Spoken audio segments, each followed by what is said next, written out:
Does it make sense, this idea of a limited nuclear weapons use? Isn't it more of an illusion when we forget that if nuclear weapons would be limited by any actor, even in some very limited and targeted scenario, it could very easily lead to a nuclear escalation anyway? So this is the thing with studying this stuff, right? I mean, all of us who work on this issue, myself and the generals in charge of fighting a nuclear war for the United States have all fought the same number of nuclear wars. So there is this open, endlessly debated question about the nature of nuclear escalation. Can escalation be controlled, or is escalation fundamentally uncontrollable? And that's not one that we're going to resolve on this podcast, unfortunately, but it's just worth stating that this is a tough problem that we grapple with in this field where we don't have a lot of empirics on how nuclear wars are generally fought. My view is that limited nuclear use analytically, as somebody that seeks to understand the ways in which these risks are manifesting, is a real problem that military establishments are drawn to this. Prescriptively, in terms of what I think should be done, I would obviously love to see a world where we don't have military establishments viewing limited nuclear use as a desirable way to fight wars or find their way out of a war, right? And I think that's fundamentally where the problem comes from, which is that games of nuclear deterrence or nuclear brinksmanship are usefully conceived of as competitive risk-taking endeavors. So it's like gambling with your adversary, and as gamblers or poker players might know, I mean, there is a benefit to conveying to your adversary the stakes that you see in pressing your luck, conveying your resolve. And this is, deeply rooted in the Cold War era literature on limited nuclear use. Thomas Schelling, writing at the time of the early 1960s in the context of the Berlin crisis, reflects that a limited nuclear detonation is far more important in what it conveys politically to the other side than in terms of what it accomplishes militarily on the battlefield.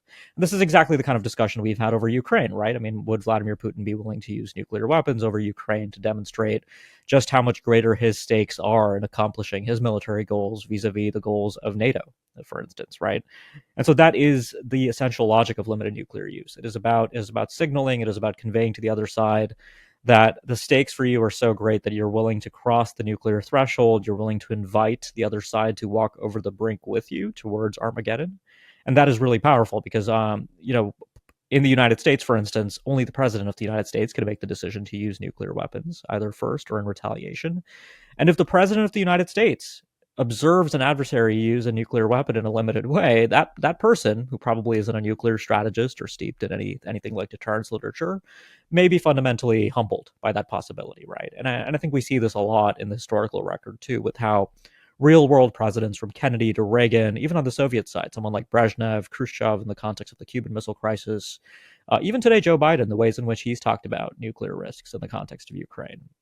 The prospect of nuclear war does remain fundamentally humbling. And so this is the reason why I think limited nuclear use starts to look attractive potentially. And of course, it is attractive under many circumstances, under circumstances where a conventional war is protracted with no clear pathway to victory, like potentially what we're seeing between Russia and Ukraine today, or most importantly, in the context of a conventional defeat, right? Let's say the US manages to repel a invasion by China across the Taiwan Strait.